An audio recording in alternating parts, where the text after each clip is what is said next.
नमस्कार दर्शकों, जय श्री महाकाल।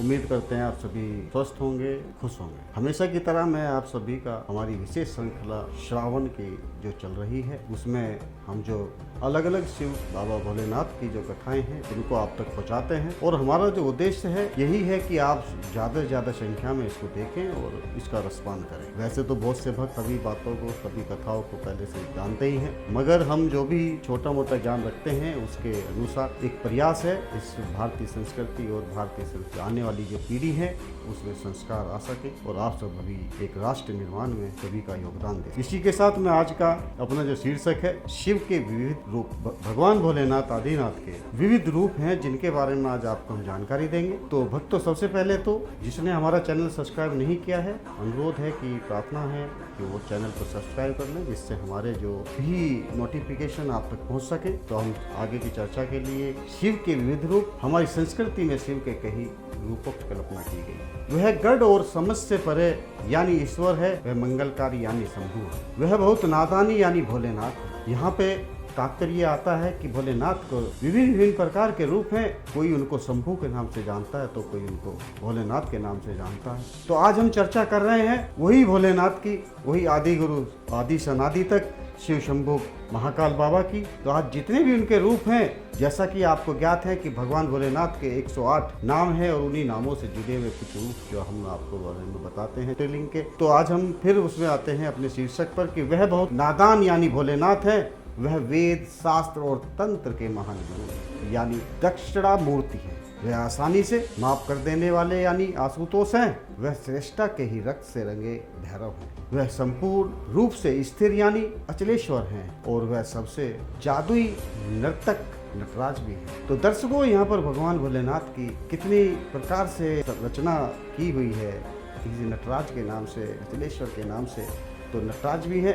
जीवन के जितने पहलू हैं उतने ही पहलू शिव के बताए गए हैं। गौर करने देने वाली बात है कि जितने जीवन के जितने पहलू हैं उतने ही पहलू शिव भगवान भोलेनाथ के बताए गए हैं। योग संस्कृति में शिव को आदि गुरु और आदि योगी माना जाता है। आमतौर पर दुनिया के ज्यादातर हिस्सों में लोग इसे ईश्वरीय मानते हैं, उसे हमेशा अच्छा दर्शाया जाता है। लेकिन अगर आप शिव पुराण को पढ़ें तो आप शिव की पहचान अच्छे या खराब रूप में नहीं कर सकते। वह सब कुछ है, वह सबसे बदसूरत है और सबसे खूबसूरत भी है, वह सबसे अच्छे और सबसे खराब भी हैं, वह सबसे अनुशासित भी हैं, मगर महादोष भी हो तो शिव की खासियत जीवन के पूरी तरह विरोध पहलुओं से बनी है। उन्हें सभी गुणों का एक अनोखा मेल माना गया है, क्योंकि अगर आप इस प्राणी को स्वीकार कर सकते हैं तो समझ लीजिए आप जीवन को जान चुके हैं। जीवन के साथ संघर्ष यही है कि हम हमेशा यह चुनने की कोशिश करते हैं कि क्या सुंदर है, क्या नहीं है,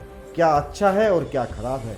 लेकिन अगर आप इस ईश्वरीय स्वरूप को, जो जीवन के हर पहलू का एक जटिल संगम है, स्वीकार कर सकते हैं तो आपकी किसी चीज की कोई समस्या नहीं होगी। तो भक्तों, इस कहानी से तात्पर्य ये है कि भगवान भोलेनाथ की जितनी भी प्रशंसा की जाए वो कम है, क्योंकि आप सब जानते हैं कि इस पृथ्वी पर अगर सबसे पहले जो थे कि क्या आदि से अनादि तक, जब इस सृष्टि की रचना नहीं थी तब भी भोलेनाथ थे, और जब इस पृथ्वी पर कुछ नहीं होगा तब भी भोलेनाथ होंगे। तभी उनको आदि से अनादि तक बोला गया है। उनको महायोगी भी बोला गया है, उनको भोलेनाथ अलग अलग नामों से उल्लेख किया गया है, जो कि आप सभी हम जानते हैं। सबसे बड़ी बात ये आती है कि हम जो आज सोचते हैं अपने को लेकर, अपने बारे में लेकर, तो कहीं ना कहीं हम लोग भटक जाते हैं अपने मूल उद्देश्य को।